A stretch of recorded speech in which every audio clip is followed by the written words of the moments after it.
kay Yahweh El Shaddai sapagkat sa pamamagitan po ng tinalakay po ng ating pong lingkod na si Brother Dario Briagas about balancing our life. Napakabuti at napakadakila ng Diyos sapagkat sa pamamagitan, kasi nabanggit niya po kanina na lumalawak nga po ang ating network relationship.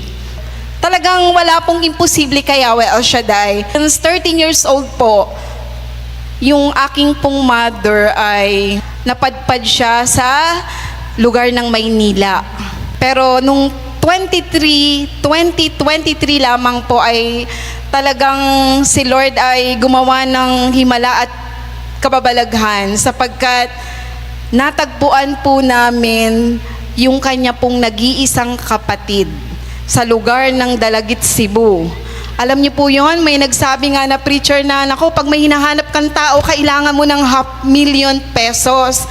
Pero sa pagkakataon na yun, maliit lang po ng halaga, pero sa pamamagitan po ng lumawak ang relationship mo sa mga kaibigan, ay talagang may connection po ang isa't isa para ma-reach out yung taong nawawala. Kaya yun po ang ibabahagi ko sa inyo. Sa kabutihan po ni Yahweh El Shaddai, talagang ang Diyos ay gumagawa ng kababalaghan upang iparanas niya sa isang tao na ma-accomplish yung matagal na po na minimithi sa buhay. Yun po. Salamat po, Lord. To God be the glory sa iyong kabutihan at kadakilaan na talagang parang nabuo yung pagkatao ng aking pong mother.